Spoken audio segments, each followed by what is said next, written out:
오늘 설교 제목이 쉬운 문제부터 풀라 이 제목이에요. 옆에 있는 사람에게 그렇게 인사하겠습니다. 어려운 문제부터 풀지 말고 쉬운 문제부터 푸세요. 그렇게 인사하겠습니다. 시작. 어려운 문제부터 풀지 마시고요, 쉬운 문제부터 푸시기를 바랍니다.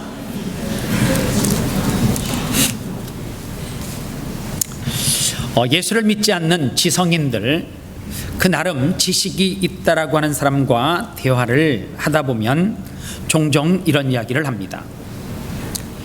기독교는 너무 쉽다는 거예요. 너무 쉬워서 좀 믿기가 그렇대요. 사람들은 어려운 것을 수준이 있다라고 생각을 해요. 설교도 어렵게 하면 저 목사님 수준이 있다 그렇게 하고요, 설교를 쉽게 하면 수준이 얕다라고 이야기를 해요. 한 번은 한국에서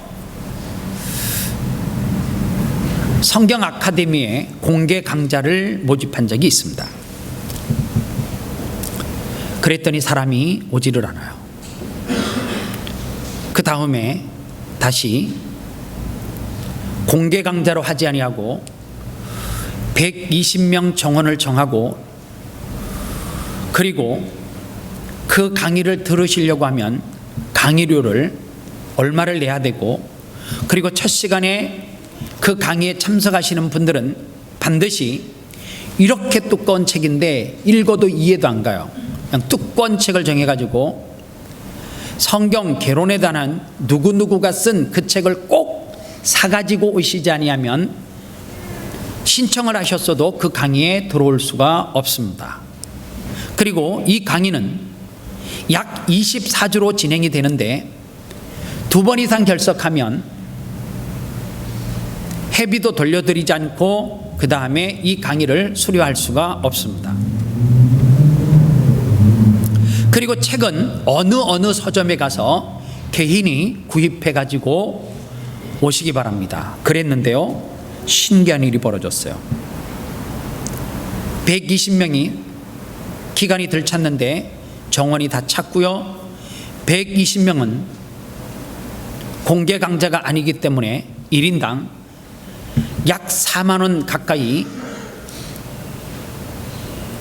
그 강의에 세미나에 참석하는 비를 내야 됐고, 그리고 책은 약 3만 원에 해당되는 책을 사가지고 참석을 했어요. 그런데 강의는 공개 강좌를 했던 똑같은 사람이 했어요. 사람들은 참 신기해요. 어떤 규제와 규약을 하면 그게 굉장히 뭔가 다를 것이라고 생각해요. 그래서 남자들은 힘든 거를 좀 좋아하는 성향이 있는가 봐요. 그냥 군대 가라면 안 가는데 해병대 그러면 막 지원을 해가지고 경쟁이 생긴대요. 유대인들이 구원의 문제는 굉장히 간단한데 어렵게 꼬아놨어요. 그게 뭐냐면 율법의 조문을 만들어서 구원을 받으려고 하면 이 6집까지에 해당되는 조문을 잘 지켜야지 구원을 받습니다 그랬어요. 왜 그 조문을 만들었는가? 이유가 있어요. 자기들은 그 조문에 해당되지 않아요. 그리고 이방인들에게 이것을 믿어야지 구원을 받습니다, 이것을 지켜야지 구원받습니다 그랬어요. 아주 오래전에 월정사에 탄허 스님이라고 하는 분이 계셨어요. 이 탄허 스님이 무슨 이야기를 했느냐 하면 불교의 도를 깨달으려고 하면 수제가 30년 걸리고 둔제, 머리가 조금 처지는 사람은 300년이 걸린대요.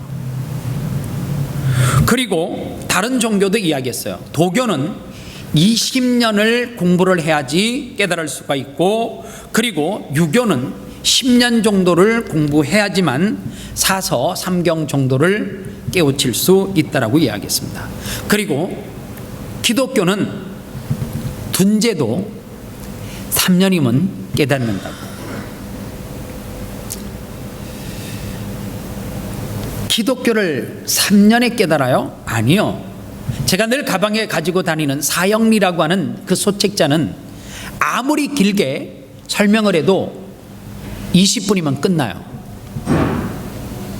20분이면 사형리에 대해서 들어보셨습니까? 그리고 계속 설명을 하다가 마지막에 영접기도까지 다 할 수 있어요. 짧게는 사형리를 5분 안에도 마칠 수가 있습니다.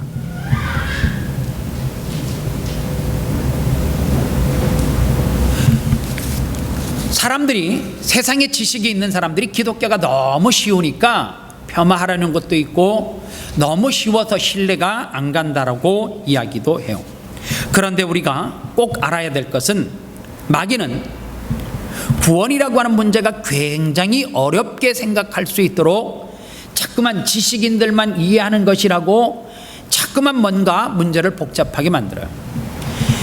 하나님께서 이스라엘 백성들이 율법의 60가지 조문을 다 지켜야지 구원을 받는다라고 하니까 자기들은 택한 선민, 구원받았기 때문에 자기들은 해당되지 않지만 이 60가지를 지켜서 구원받을 사람이 없다라고 하는 결론을 내리고, 하나님께서 어떻게 해요?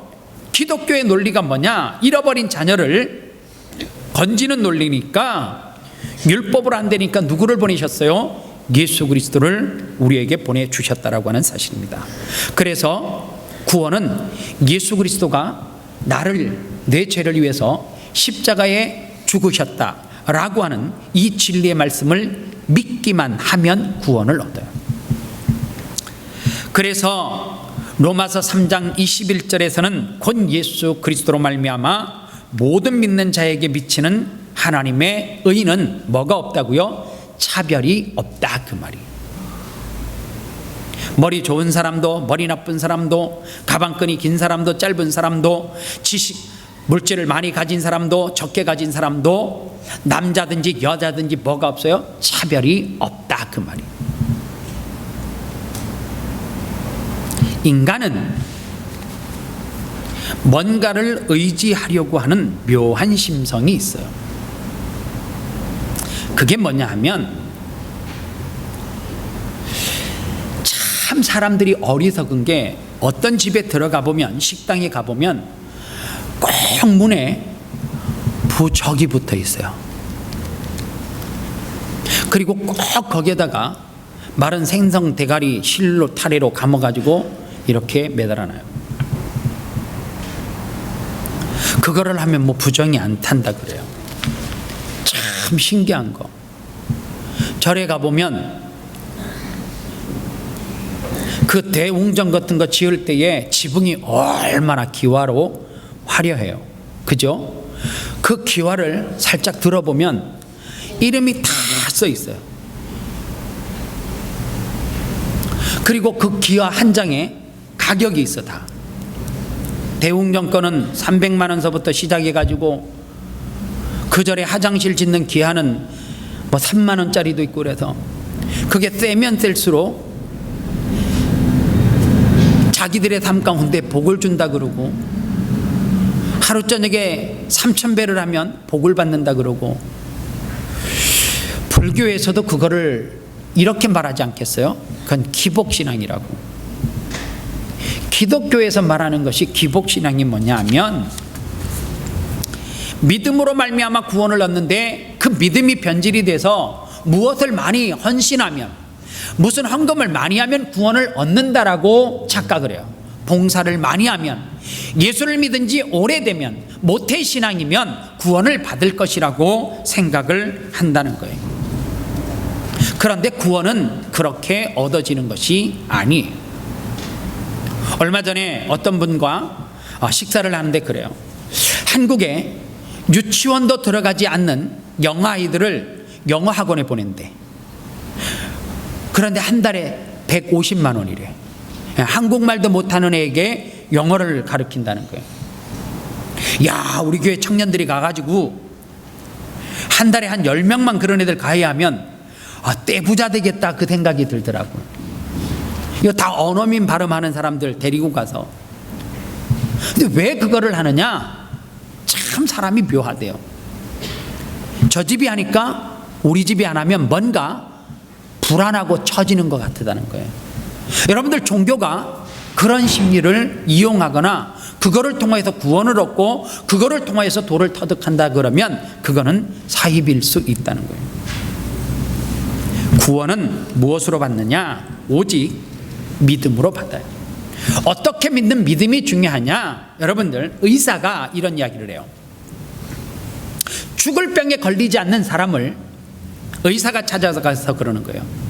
당신은 지금 내가 가지고 있는 의술로도, 그리고 지금 이 땅에 이 병에 대해서 개발된 약도 없기 때문에 할 수 있는 것이 하나도 없습니다.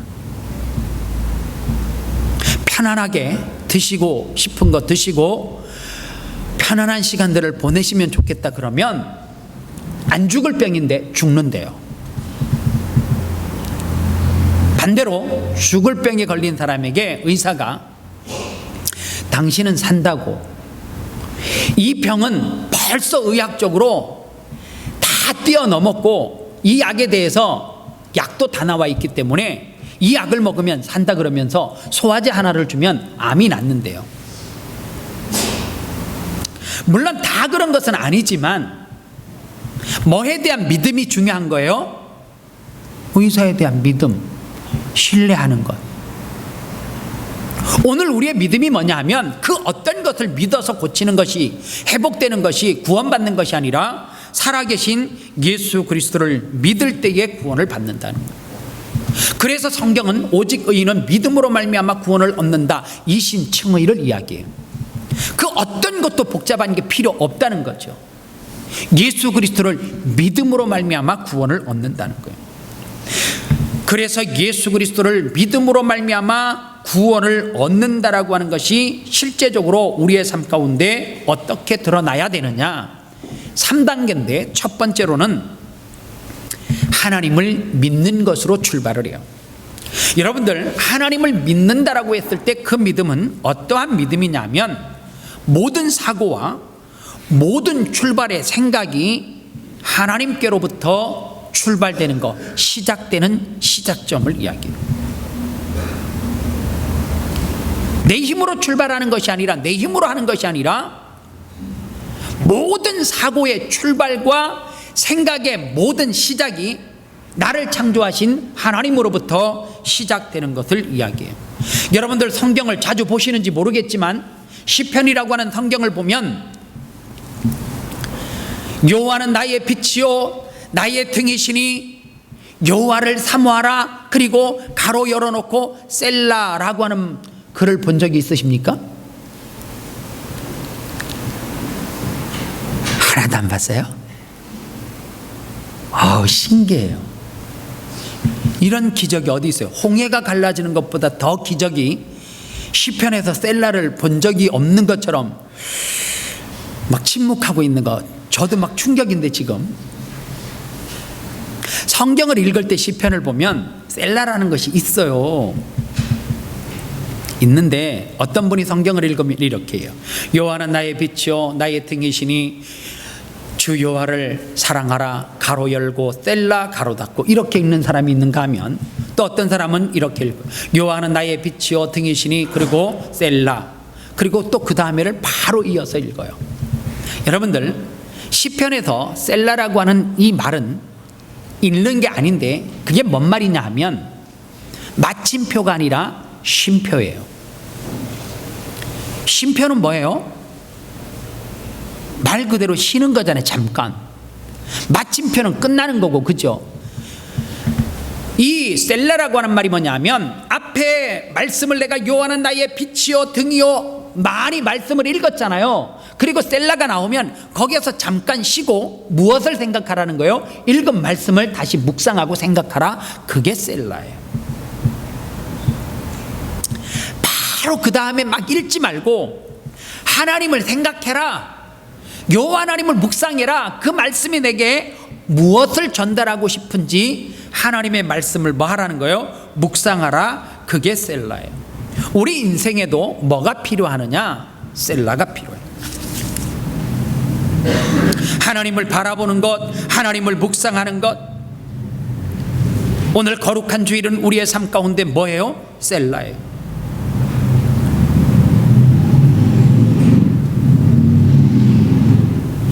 셀라의 인생이 없는 사람은 어떤 삶을 사느냐?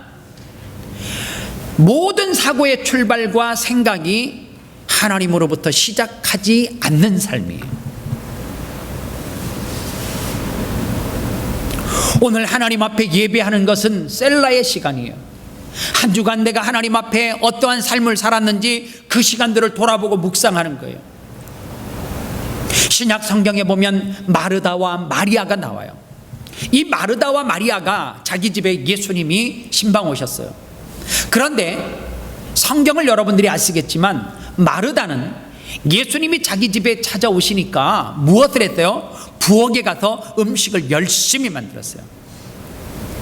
마리아는 예수님이 자기 집에 오니까 방으로 모시고 가서 예수님 발 앞에 쪼아리고 무엇을 들었어요?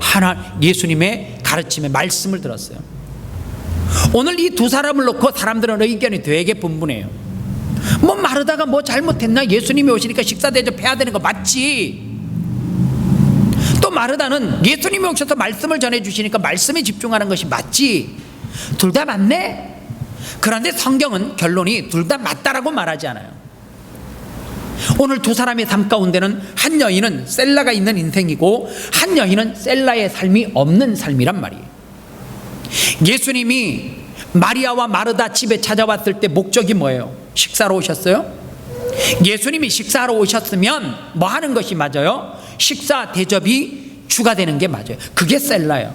그런데 예수님께서 마리아와 마르다 집에 찾아왔을 때에는 식사를 하러 오신 것이 아니라 말씀을 전하러 왔어요. 그래서 마리아와 마르다의 삶 가운데 누가 오르냐? 마리아가. 왜? 그는 평소에 주방일을 안 했을 것이다. 평소에 그는 농땡이를 피웠을 것이다. 예수님이 오기만 하니까 그 자리에만 탁 앉아가지고 축복을 저가 아니고 예수님이 자기 가정에 오신 목적과 이유를 알았어요. 모든 사고의 생각과 출발이 누구로부터? 예수 그리스도로부터 된다라고 하는 것을 알았어요. 그래서 마리아는 예수님이 전해주시는 말씀의 귀를 기울였다 그 말이에요. 그런데 마르다는 어떠한 삶이냐면 여전히 그는 그의 삶 가운데 한 주의 삶으로 비교하면 주일도 그는 쉬지 않아요. 여전히 그는 일해야 돼요.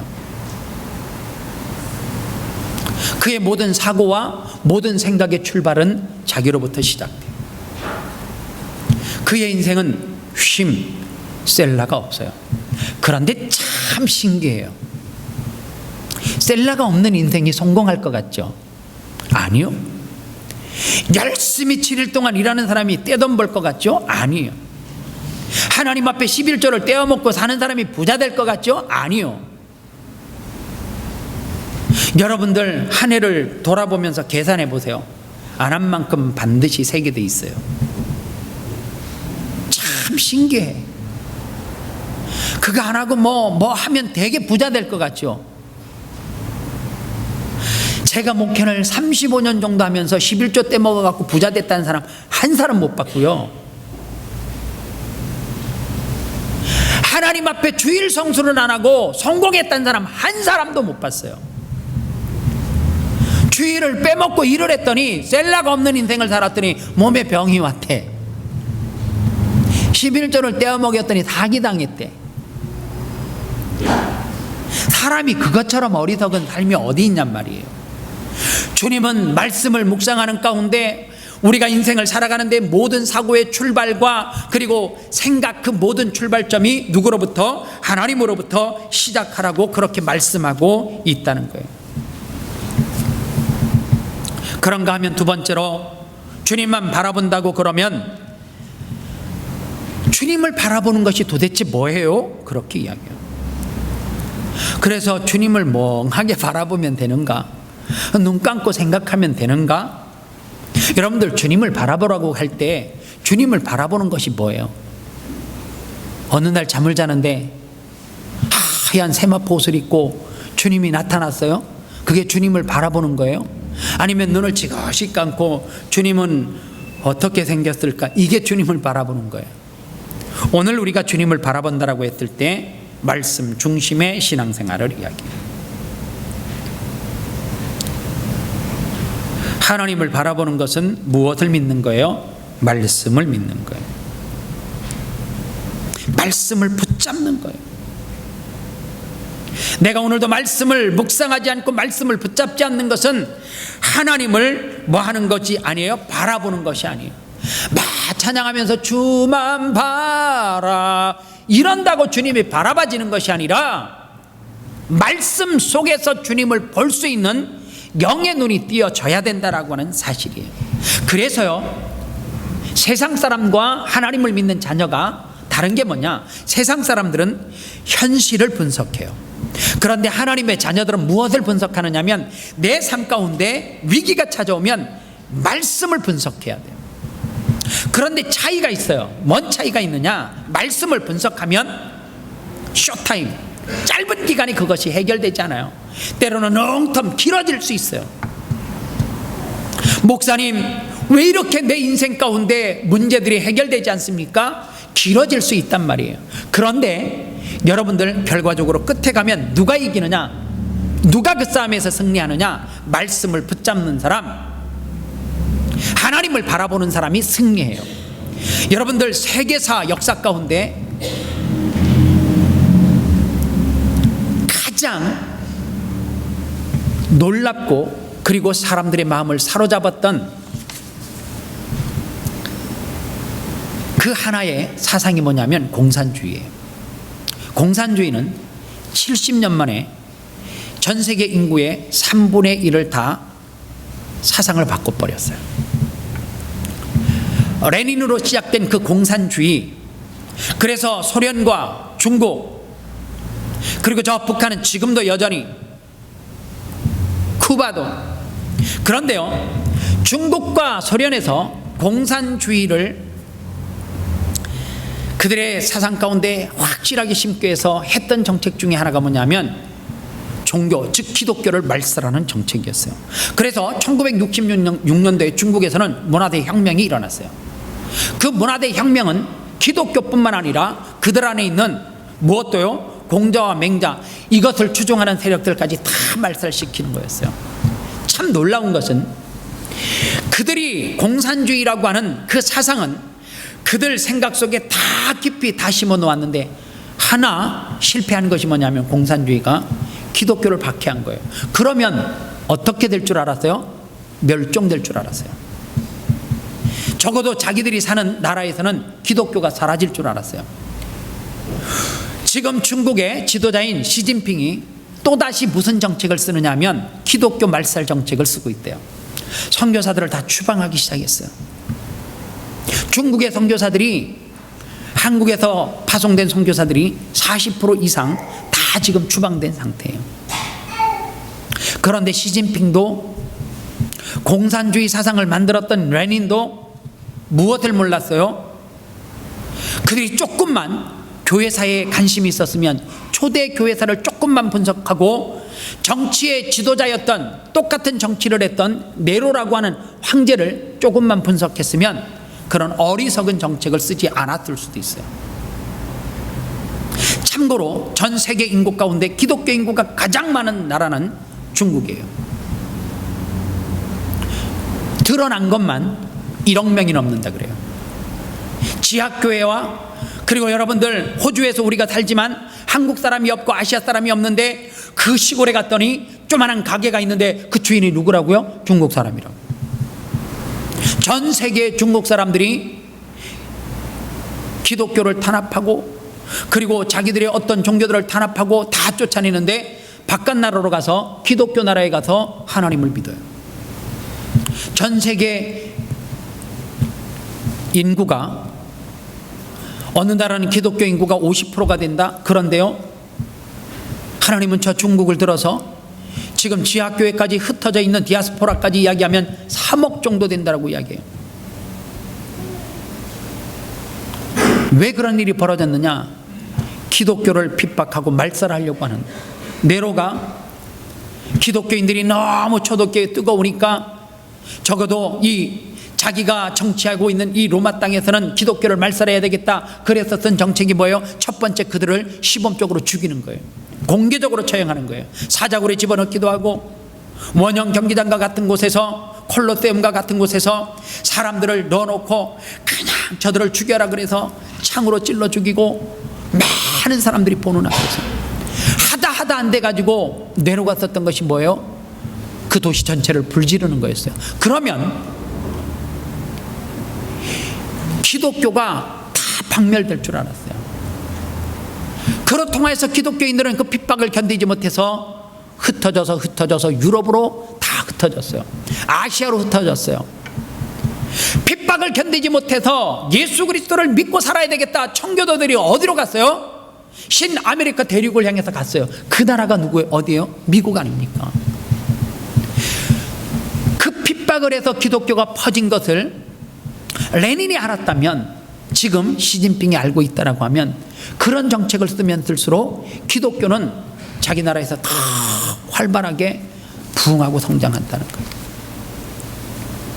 오늘 우리는 현실을 분석하는 세상 사람들과 같은 어리석은 삶을 살면 안 돼요. 우리는 말씀을 분석하면서 살아야 돼. 왜냐? 그 말씀 속에 우리가 가야 될 길과 그 방향이 다 남아 있거든. 오늘 사람들은 현상을 분석하면 그 길이 쉬운 것 같아요. 성공하는 길 같아요. 그런데 참 신기하죠? 실패해요.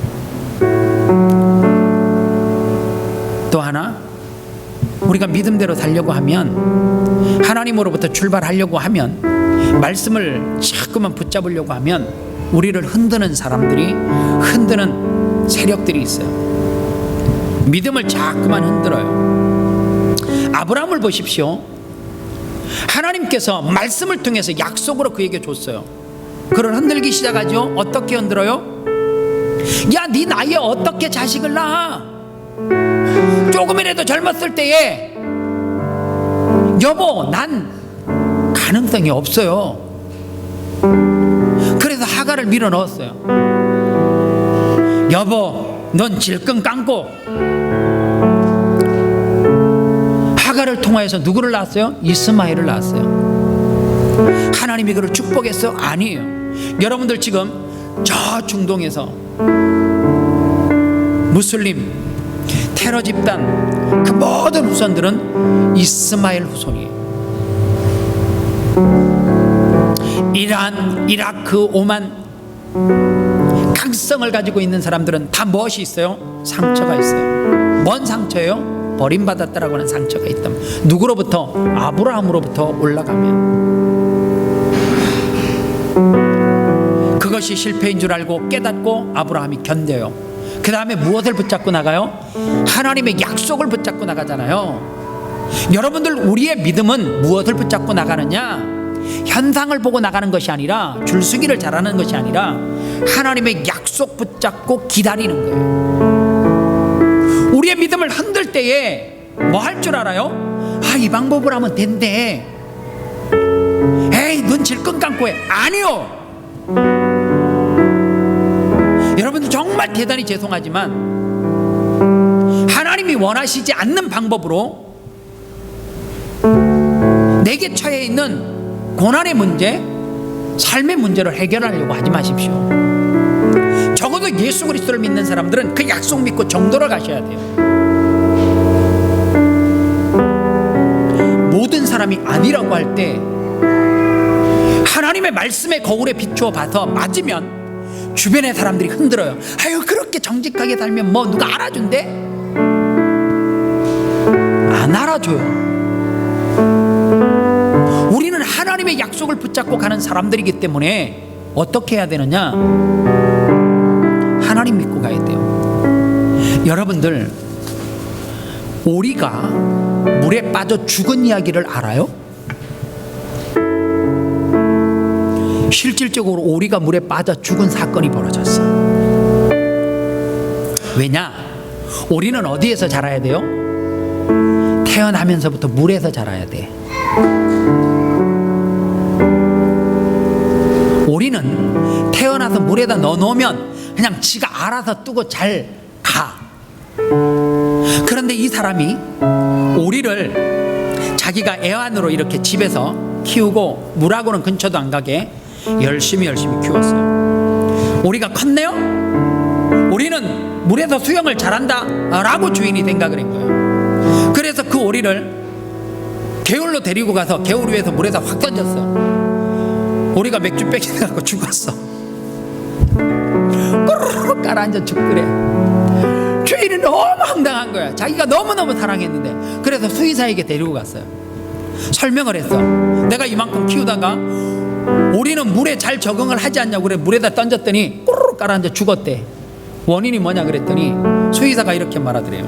당신이 죽였다고. 예? 제가 왜 죽였냐고. 오리는 날개짓을 할 때, 날개를 막 이렇게 움직일 때 겨드랑이에서 방수 기름이 나온대. 그래서 오리가 막 이렇게 하다 물속에서 막 이렇게 막 문대는 거 보셨죠?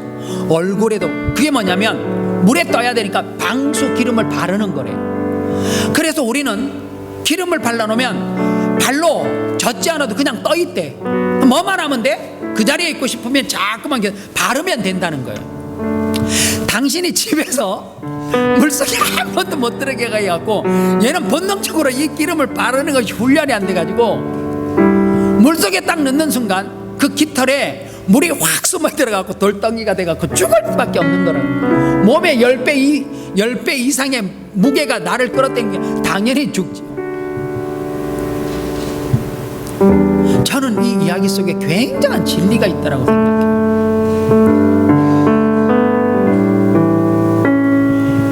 예수 믿는 사람은 성령의 기름을 바르셔야 돼요.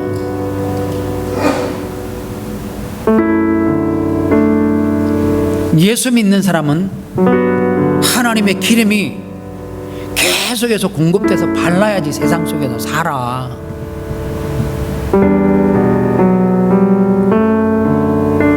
세상이 너무 좋아가지고 취해가지고 한 번도 기름칠 안 해놓고 허구한 날 싸우니까 유혹 앞에서 다 넘어지고 지지. 조그마한 유혹이 오면 모든 사고의 출발과 생각이 하나님으로부터 시작이 안 되니까 그냥 넘어가서 죽지요. 어떻게 예수 그리스도를 내 삶의 주인으로 모신 사람이 오직 의인은 믿음으로 말미암아 구원을 얻는다라고 하는 이 진리가 내 속에 확실하게 자리 잡고 있는데 어떻게 내 삶이 그 유혹 앞에, 세상의 유혹 앞에 흔들리냐 말이에요.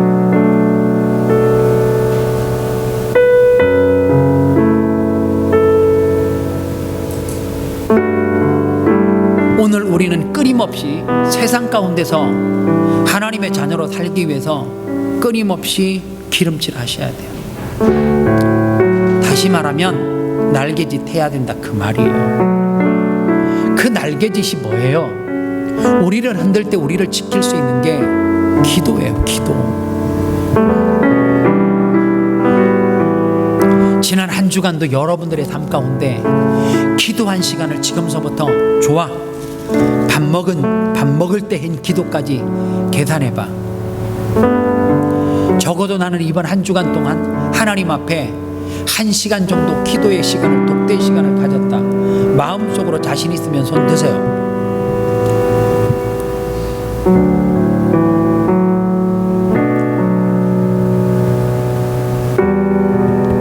여러분들, 세상의 유혹 앞에 우리는 죽을 수밖에 없어요. 성령의 기름칠을 그렇게 게을리해서 우리가 세상 가운데서 어떻게 구별된 유혹을 물리치고 살아갑니까?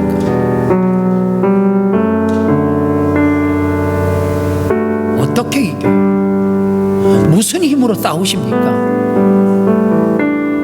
여러분들, 이번 한 주간 동안 제가 지난주에 설교를 할 때 구세군의 창시자 윌리엄 부스에 대해서 이야기했죠. 나는 하루에 성경 4장을 소리내서 읽었다고. 혹시 여러분들 그 말씀이 도전이 돼서 매일 하루에 성경 4장을 소리내서 읽으셨습니까? 어느 날 말씀을 듣는데 내게 찌릿찌릿 감동을 주면 어우 좋은 설교, 웃음을 선사하면 아 목사님 설교 역시 재미있어. 아니요,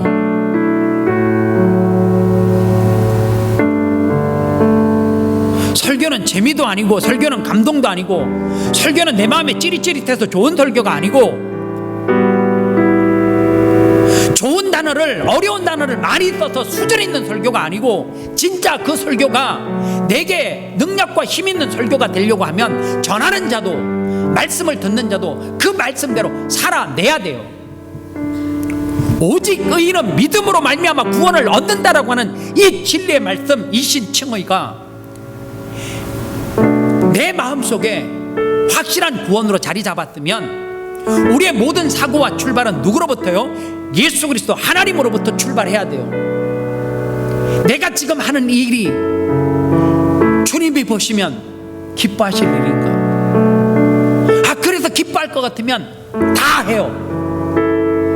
제가 청년들에게 하는 설교가 그거예요. 너 담배 피우고 싶으면 피우기 전에 기도해라. 빨기 전에 담배가지를 딱 놓고 주님 오늘도 이 담배를 주셔서 감사합니다. 왜 담배가게는 이렇게 사람들의 속이 막 썩어가고 막 암 걸린 뭐 이런 덩어리가 있는지 모르겠지만 하여간 내게는 능력 주셔서 하루에 10갑을 피워도 이런 질병과는 지나가게 하시고, 한국에 가끔 가다가 세상에 이런 일이 하루에 담배를 2갑까지 평생 피웠는데 90살까지 살았는데 나도 2주일같이 그렇게 담배 피워서 죽는 인생이 아니라 살게 하여 주시옵소서. 능력 주실 줄 믿습니다. 해요. 그래 확신이 있으면 해. 아 제발 저 시내 가서 뭐 이거 할 때도 기도 좀 해봐. 하나님 확신을 가지고 따게 하여 주실 줄 믿습니다. 주리를 틀고 그 확신이 없으면 하지마. 뭔데 예수 믿는 사람이 술 실컷 드세요. 아주 코가 삐뚤어질 때까지. 주님 성령의 모치에서 오늘은 술에 취하고 싶습니다. 그래서 취해. 주님 술을 먹고 운전하는데 절대 제 길만 가게 하여 주시옵소서. 해. 경찰도 안 만나게 해달라고. 확신이 있으면 코가 삐뚤어지도록 먹고 운전해. 그런데 기도를 하다가 내 양심이라고 하는 템에 조금이라도 찔리면 그 하나님의 뜻이 아니요. 하나님이 안 기뻐하는 거예요. 주일 빼먹어 실컷 빼먹어요. 기도해. 하나님 오늘 바빠서 교회 못 나가는데 용서하여 주시옵시고, 그렇지만 나는 하나님의 자녀로 살게 하여 주시옵시고, 오직 내가 교회를 안 나가도 성령 충만하게 해주시고, 말씀을 듣지는 못했지만 들은 자보다도 귀가 열리게 확신이 있으면 해. 그리고 막 마음이 기뻐서 춤출 것 같으면 세븐데이로 막 팍팍 벌어. 뭔데 단 한마디의 기도도 없이 내가 하나님의 자녀고 하나님이 창조하신 사람인데도 하나님 앞에 한 번도 여쭙지 않고 삐뚤어진 불량한 자녀들처럼 자기 멋대로 옳은 소견대로. 여러분들 그런 자녀 좋아요? 집을 나갔는데 어디 하려면 됐어, 언제 들어와 됐어 할 필요 없어. 좋습니까? 그런 자녀가 막 사랑 들어가고 막 행복해? 아니잖아요. 어머니 제가 친구를 만나러 잠시 나갔다 오겠습니다. 먼저 식사하시면 좋을 것 같아요. 밥도 같이 먹고 올 것 같아요. 걱정할까봐 중간에 전화 한번 하고, 어머니 저 조금 늦어졌는데 몇 시까지 들어갈 거니까 염려하지 마세요. 여보 걱정하지 마. 나 어디 있어? 이런 남편이 좋아요? 아니면 나갔는데 한 3개월 있다가 들어와서 왜 들어왔어 그러면 당신 생각나서 확. 여러분들 이건 진리야 진리. 하나님 좋았어요. 하나님 좋아하시죠? 하나님의 사랑이 그리우면 그 사랑을 달라고 표현하셔야죠. 사람은 참 신기해요. 뭐든지 한번 하나님 앞에 묻지 않고, 내 양심에 묻지 않고 빼먹기 시작하면 신기해요. 꽃감 빼먹는 거하고 똑같아. 어느 날 휑하니 하나도 없어. 그리고 이렇게 말해요. 나만 혼자 남았거늘. 누가 혼자 남으라 그랬어요? 누가 외로우래? 예수를 믿는데 왜 외로워? 너 외롭니? 그래서 네 동력자 붙여줬잖아. 여러분들 주변에 보세요. 믿음의 동력자가 얼마나 많냐. 엉뚱한 데 찾아가시지 마시고요. 오늘서부터 아름다운 교회 성도들은 하고 싶은 짓 다 하고 살아. 그렇다고 어떻게 할 거야? 하나 조건이 있어요. 진심으로 기도해. 기도하고 해요. 마음에 확신이 생기면 막 하고 싶은 짓 다 하고 살아 그냥. 네, 확신이 없거들랑 오는 말씀 붙잡고 단순한 문제부터 풀어요. 그게 뭔 줄 아세요? 예배야. 예배 가운데 나와서 울고, 예배 가운데 나와서 하나님 앞에 기도하면 내가 복잡하게 생각했던 그 문제가 풀려. 어떻게 소화제 먹고 암이 나요? 그런 일이 벌어진다니까. 누구의 말을 신뢰하면, 하나님의 약속의 말을 믿고 하나님을 신뢰하면 그 한 자가 의사를 신뢰했던 것처럼 우리의 삶 가운데 기적이 일어난다니까요. 제발요, 머리 쓰지 마세요. 예수 잘 믿는 사람 보면 나같이 단순 무식해야 돼. 복잡하면 예수 믿기 힘들어. 계산이 복잡하면 예수 믿기 힘들어. 단순하게 신앙생활 하십시오. 오직 의인은 믿음으로 말미암아 구원을 얻는데, 그 구원을 얻는 자들은 모든 출발이 예수 그리스도로부터, 하나님으로부터. 흔들 때에 뭐가 필요해요? 나를 붙잡을 수 있는 뭐가 필요해요? 성령의 기름, 기도가 필요해요. 기도해요. 전 오늘서부터 무슨 짓을 해도 기도에 응답받고 하는 것은 그게 뭐가 됐든지 이제 말 안 할게요. 그러십니까?